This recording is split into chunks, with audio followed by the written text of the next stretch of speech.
Olá, pessoal, eu sou a professora Sulabelo, mestre em Educação Especial, e hoje venho aqui com mais um conteúdo para vocês, aí para o nosso canal, né, Educação Eficiente. Então fique até o final, que vai ser um conteúdo muito bom. Você que não é inscrito, já se inscreve, compartilha, ativa o sininho, todo aquele processo que a gente pede sempre, né, fica cansativo, mas a gente pede porque para o canal crescer, né, pessoal, a gente faz isso com todo amor, carinho, então vai lá, curte, compartilha, não custa nada, e sempre tem alguém precisando desse conteúdo, né? Então, vamos direto aí ao assunto, e o assunto que eu escolhi para falar para vocês hoje é sobre aspectos preventivos do cuidado precoce. Então, é um assunto muito bom, aí fica até o final do vídeo que vai ser bem interessante.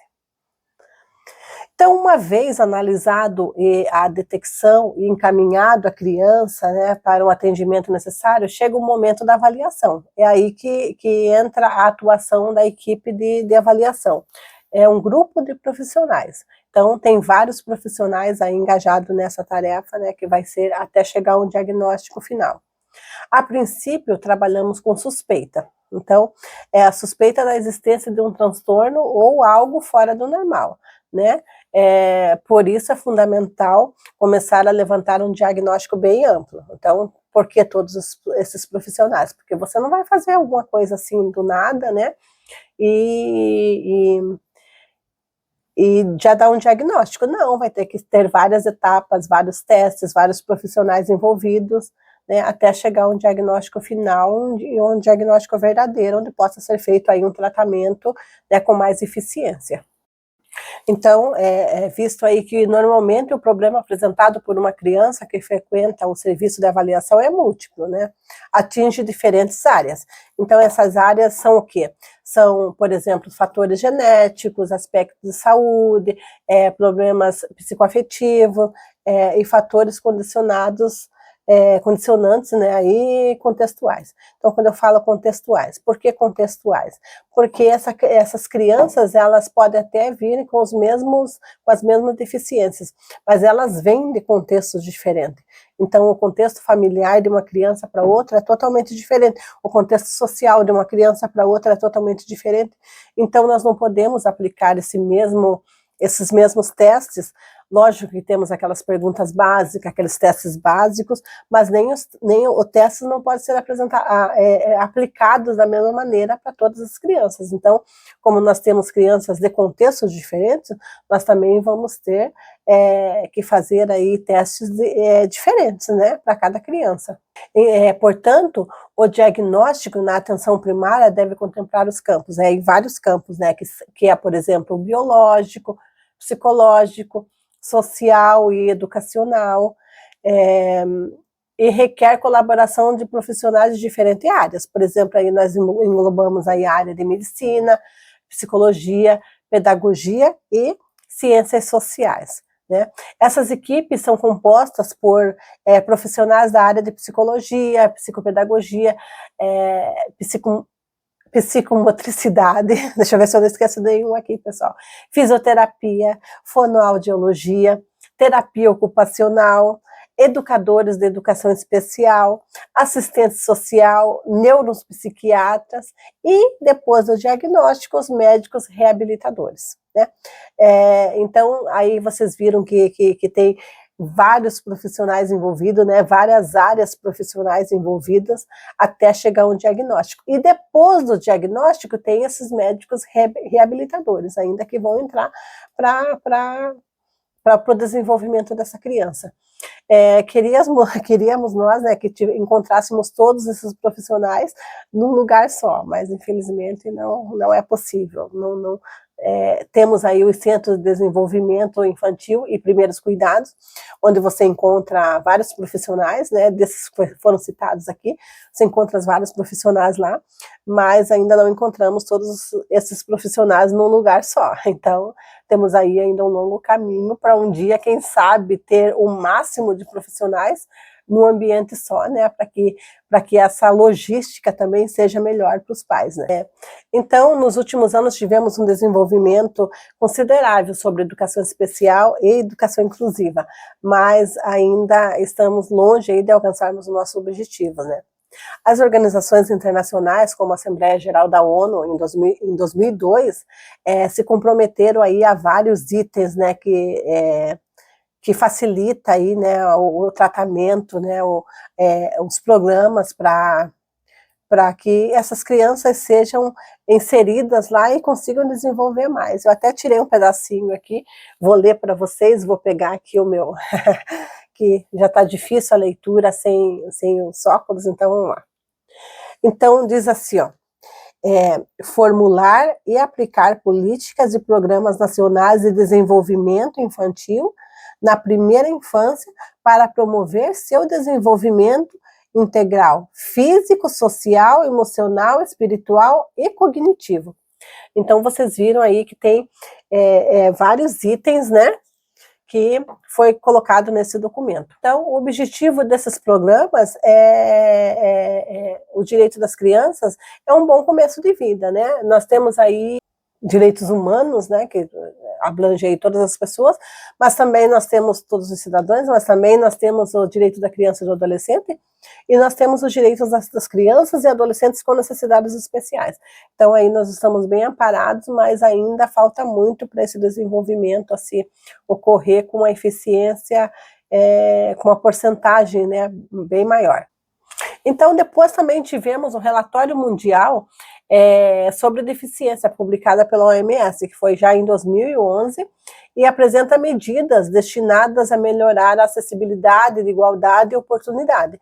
Então, já vemos aí que foi feito primeiro lá em 2002, e já foram feitos alguns projetos, e foram aplicados para chegar, né, nesse relatório. Então, o relatório já foi uma coisa assim positiva, né? Vai desenvolver mais? Lógico que vai desenvolver, mas já foi algo positivo, né?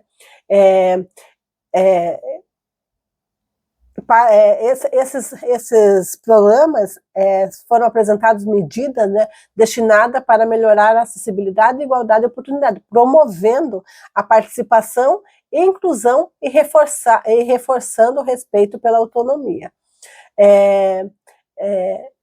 e dignidade das pessoas com deficiência. Então, são muitas leis, assim, pessoal, que a gente às vezes até confunde, sabe? Mas quando eu falo assim, a autonomia é o quê? Fazer com que essa pessoa que nasceu com necessidades especiais seja o mais autônoma possível, né? Seja o mais independente possível. Então, esse é o objetivo, né? Se ela tem limitações, mas ela também pode ser independente. Ela pode ser uma pessoa que ela seja capaz de cuidar de si mesma. Lá no início, né? Ela vai precisar de ajuda, mas ela também, mais tarde, ela pode ser uma pessoa capaz de cuidar de si mesma. E em 2013, nós já tivemos um documento apresentado como, né, intitulado, foi dado um título assim, a esse documento, que foi também feito pela OMS e Unicef, desenvolvimento e deficiência na primeira infância. Então, o documento, na verdade, era nada mais que uma discussão, né? Era uma discussão como foi apresentado esses projetos, foi aplicado esses projetos, e agora nós vamos ver se nós vamos dar continuidade, se elas funcionam ou se elas não funcionam. Então, para provar que elas funcionam, pessoal, o que nós temos que fazer? Nós temos que provar que esses projetos eles funcionam, né? Então, a primeira parte da fundamentação desse projeto, ele está o quê? Nos direitos humanos, né? Como eu falei, todo cidadão é amparado pelos direitos humanos. Outra parte foi a justificativa econômica. Então, foi falado assim sobre a justificativa econômica, que crianças com deficiência que recebe bons cuidados e oportunidade de desenvolvimento durante a primeira infância, tem maior possibilidade de se tornarem adultos saudáveis e produtivos. Então, isso pode reduzir assim, custos futuros de educação, saúde e outras despesas sociais. As razões para defender essa posição são baseadas, então, eles aplicaram essas políticas públicas, né, fizeram um levantamento, né, para discussão. Então, vamos dizer assim, vamos continuar com isso? Vamos, por quê? Porque, primeiro, ele está fundamentado nos direitos humanos, que todo mundo tem, né? E depois nós temos também aí a lei que protege a criança e o adolescente, nós temos as leis que protegem as crianças e adolescentes com deficiência, né, com necessidades especiais. Então, nós temos aí a lei que ampara. Mas para isso continuar, tem que ter também um amparo legal, né? Deu certo, como que nós vamos continuar uma coisa que não deu certo? Então, foram estruturados aí foi feito vários programas, né? Foram aplicados vários programas e foram tido alguns resultados. Então, a justificativa econômica, por exemplo. Então, crianças com deficiência que recebem bons cuidados e oportunidade de desenvolvimento durante a primeira infância têm maior probabilidade de se tornarem adultos produtivos, saudáveis e produtivos. Então, para você ver, né, isso pode reduzir aí custos futuros, né, de educação, saúde e outras despesas sociais, quando a gente se refere a isso, né, porque tem crianças, como eu falei, que ela vai desenvolver super bem, e ela não vai precisar mais desse serviço, ela vai precisar de um acompanhamento básico, mas não vai precisar de todos aqueles serviços. Então, a justificativa econômica foi essa, né, que tem possibilidade disso acontecer sim. A base científica, por exemplo, os primeiros 3 anos de vida de uma criança são um período crítico. Nós sabemos que é ali que está se formando o caráter, nós sabemos que é ali que está se desenvolvendo ela está desenvolvendo vários aspectos, né? Então, eles são caracterizados por um período de desenvolvimento, é a fase do desenvolvimento. Então, principalmente do cérebro. Então, é nessa parte que nós temos que atuar. É nessa parte que nós temos que pegar, nessa primeira infância. Então, a base científica foi isso. O projeto está dando certo? Está dando certo, porque a base científica fala isso, isso, isso. E nós analisamos e deu certo, né? A justificativa do programa, né? O programa de desenvolvimento da primeira infância pode resultar em melhores taxas de sobrevivência, né? De um crescimento e um desenvolvimento. Então, muitas crianças aí com necessidades especiais perdem a vida nos primeiros anos ali de existência, né? E com todos esses cuidados, ela tem um índice maior de sobrevivência, né? De um crescimento, e não só de sobreviver, né? Mas de crescimento e desenvolvimento, ela vai desenvolver ali. Bem como garantir um programa, né, de educação posterior que sejam mais eficazes. Então, essa criança ela vai conseguir avançar, ela vai conseguir ir para a escola, ela vai conseguir concluir seus estudos, né? Nós sabemos que nem todas as crianças vão fechar esse ciclo. Já deixando bem claro, nem todas as crianças vão fechar esse ciclo, mas a maioria fecham. Uns fecham com grande aprendizado, né, para a deficiência dela, outros fecham com menos aprendizado, mais assim, para conseguir se comunicar, né, para conseguir viver socialmente. Então, nós sabemos que isso pode acontecer. Então, depois de falar sobre tudo isso, nós vemos aí a importância, né? A importância que essa detecção precoce ela tem, né? De você conseguir já analisar e detectar esses problemas já de início. Então, a detecção imediata é crucial, né? De extrema importância para que a intervenção precoce seja eficaz e melhore esse prognóstico da criança. Né? Uma detecção rápida, por exemplo, facilita a prevenção de patologia superveniente, né? E melhora o descompasso que ocorre entre criança e seu contexto imediato. Então, esse descompasso é o quê? Ela não vai parar ali em tal momento, ela vai conseguir avançar, né? No seu aprendizado, ali, no seu desenvolvimento. Ela vai conseguir avançar. Detectar, então, esses primeiros indicadores desviantes, né, vamos dizer assim, de atraso, que seria esse atraso nesse desenvolvimento,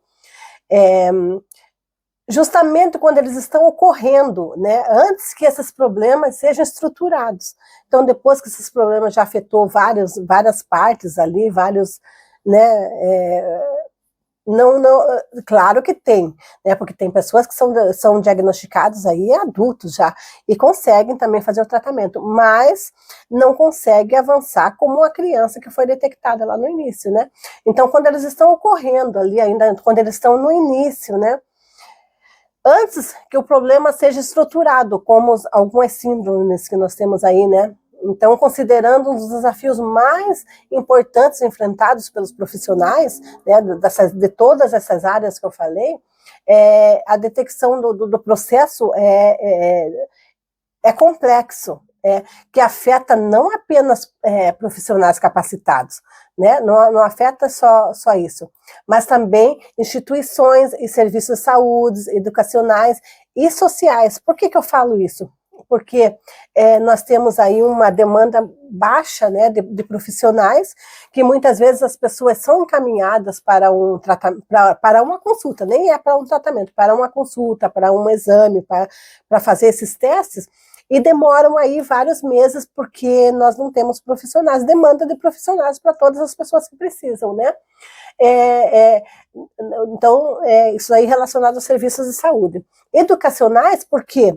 Porque nós não temos, dentro de uma escola, dentro de uma sala de aula, vários professores capacitados para cuidar de uma criança com necessidades especiais. Como eu já falei em outros vídeos, nós temos profissionais altamente capacitados, mas cada um nas suas áreas. E nessas áreas nós temos uma defasagem aí muito grande.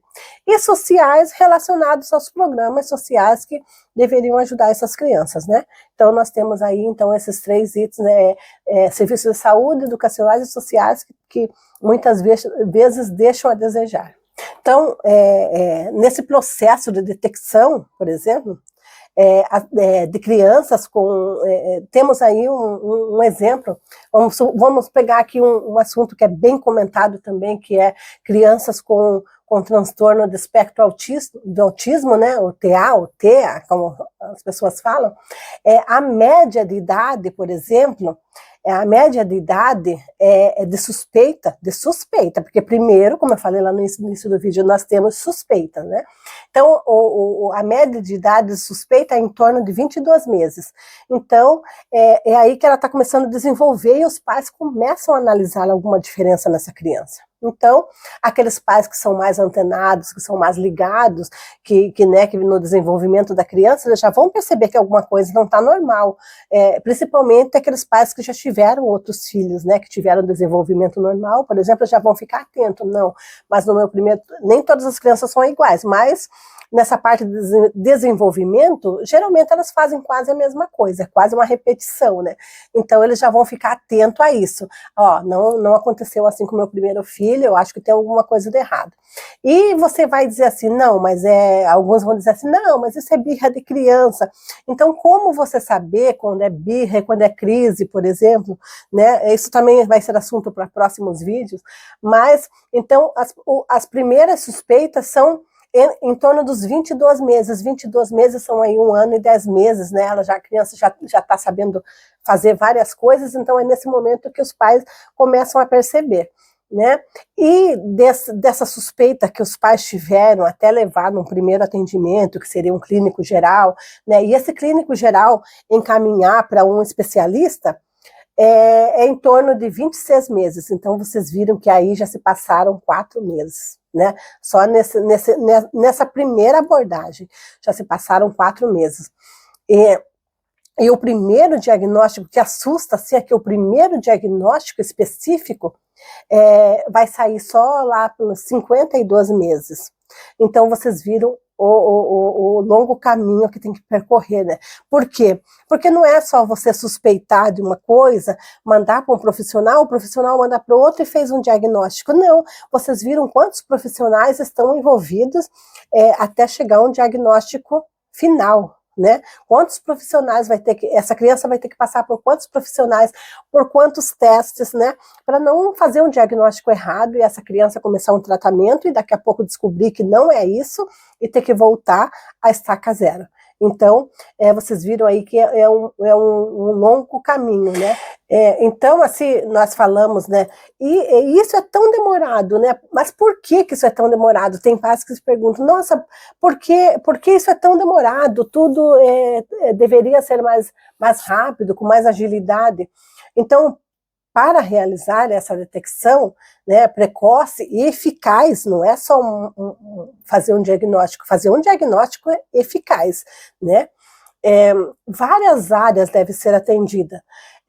Então, exemplo, as áreas motora, né? As áreas auditiva, cognitiva, visuais, sociais, emocionais e de linguagem. Então, vocês viram quantas áreas aí elas têm que ser atendidas, né? Você não pode fazer um teste só numa área dessa e já dar um diagnóstico que a criança é assim ou tem isso ou aquilo. Não, você vai ter que fazer ela vai ter que ser atendida em todas essas áreas. Ela vai ter que fazer testes em todas essas áreas, falando testes, não um teste só. Então, ela vai ter que fazer testes em todas essas áreas, né? Então, os indicadores emocionais e cognitivos são precisamente os mais difíceis de identificar, né? Enquanto as áreas motora e de linguagem são os mais reconhecidos. Portanto, as primeiras a receber atenção. Então, vocês viram aí que não precisa chegar a um diagnóstico final, geral, para a criança começar a receber o atendimento, né? Então, na área de linguagem, né, e motora, ela vai ser identificada antes, porque, lógico, se você vê que uma criança tem uma perninha torta, se o braço é torto, ou isso, na parte motora, se ela tem uma dificuldade na mão, se ela tem uma dificuldade, é percebível, né? Você percebe com mais facilidade. E na linguagem também. Então, por isso, é o mais fácil de identificar. Agora, no cognitivo e no emocional, já é mais difícil, requer mais testes, então por isso demora mais. Então, a criança ela pode ser atendida, começar a fazer o tratamento nessas duas áreas, até sair o resultado das outras, né? Para se complementar o tratamento. No entanto, várias circunstâncias podem dificultar a identificação dos transtornos do desenvolvimento, por exemplo. Principalmente aquelas de natureza psicopatológica. Então, temos que ficar atentos a inúmeras coisas, né? Porque não é só você falar assim, nossa, eu acho que o teu filho tem isso, ou eu acho que o teu filho tem aquilo. Não, até a partir desse momento, por que nós devemos ter profissionais capacitados, tanto em sala de aula como na área de educação, na área social? Por isso, porque não é um achismo, porque nós não trabalhamos com suspeitas, nós temos as suspeitas e nós temos que verificar até chegar a um diagnóstico final, né? Então, as famílias, aí, ela é uma grande ajuda, né? Elas devem estar atentas a quaisquer sinais, né, de déficit de desenvolvimento. Então, se tiver um déficit de desenvolvimento ali, você já vai procurar logo um profissional, porque, sem dúvida, a família é a que mais está atenta, né, que está ali no dia a dia, né, e ela quer que o seu filho tenha um resultado, né, eficiente. Então, ela vai procurar, de início, já esse tratamento. Tem famílias que, às vezes, recuam um pouquinho, porque eles falam assim, não quero começar a fazer isso, porque eu não quero que meu filho seja rotulado desde criança.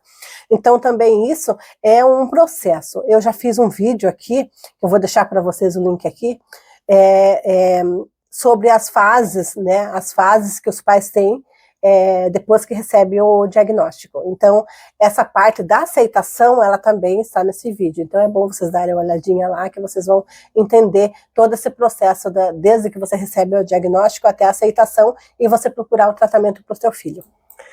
E ainda, chegando ao final, né, mas não podendo deixar também um alerta aqui, que todas essas limitações, todas essas demoras, né, de atendimentos, de testes, até chegar ao diagnóstico final, podemos aí também, em alguns casos, somar possíveis erros de diagnóstico, né? Às vezes você fez vários testes ali e chegou a um resultado e o diagnóstico é um falso negativo. Então, pode levar a criança a ser encaminhada para centros que não tem nada a ver com o que ela precisa, né? Ela vai começar, às vezes, a fazer um tratamento que não era aquilo o que ela está precisando. Então também temos isso, e isso assim já é bem mais doloroso, porque vai ter que fazer todo aquele, é um retrocesso, né? Vai ter que fazer todo aquele processo novamente. Então, o mais importante, né, para as famílias é que esses centros, que eu falei assim, nós, ainda é um sonho que a gente ter todos os profissionais vamos dizer assim, num estabelecimento só, mas não temos, nós já temos vários ali em um só, mas ainda temos que ir em vários departamentos, vários setores. Mas o importante para as famílias é que esses centros sejam acessíveis, né? Então, e que os horários sejam facilitados e adaptados às necessidades da família. Eu comentei também no outro vídeo sobre às vezes os pais fazem uma combinação, a mãe deixa de trabalhar no início, nesses 3 primeiros anos principalmente, para acompanhar a criança, e o pai continua trabalhando, mas muitas vezes há necessidade dos dois trabalharem. Então, é bom que esses lugares sejam facilitados. Como que vai ser facilitado? Esses centros de estudos sejam perto das creches, das escolas, né? Os centros de saúde serem perto um do outro, porque geralmente se a mãe ou o pai trabalha, elas não precisam faltar trabalho, elas levam as crianças e dali elas já pegam e levam para esses centros, né? Então, é bom ter o pensamento para essa logística também, que vai ajudar muito esses pais.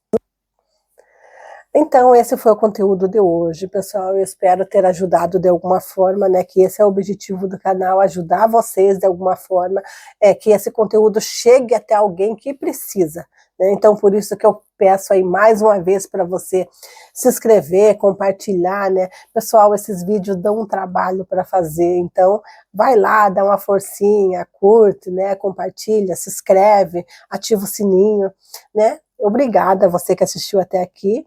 E até o próximo vídeo. Todo mundo tem seu jeito singular de ser feliz, de viver.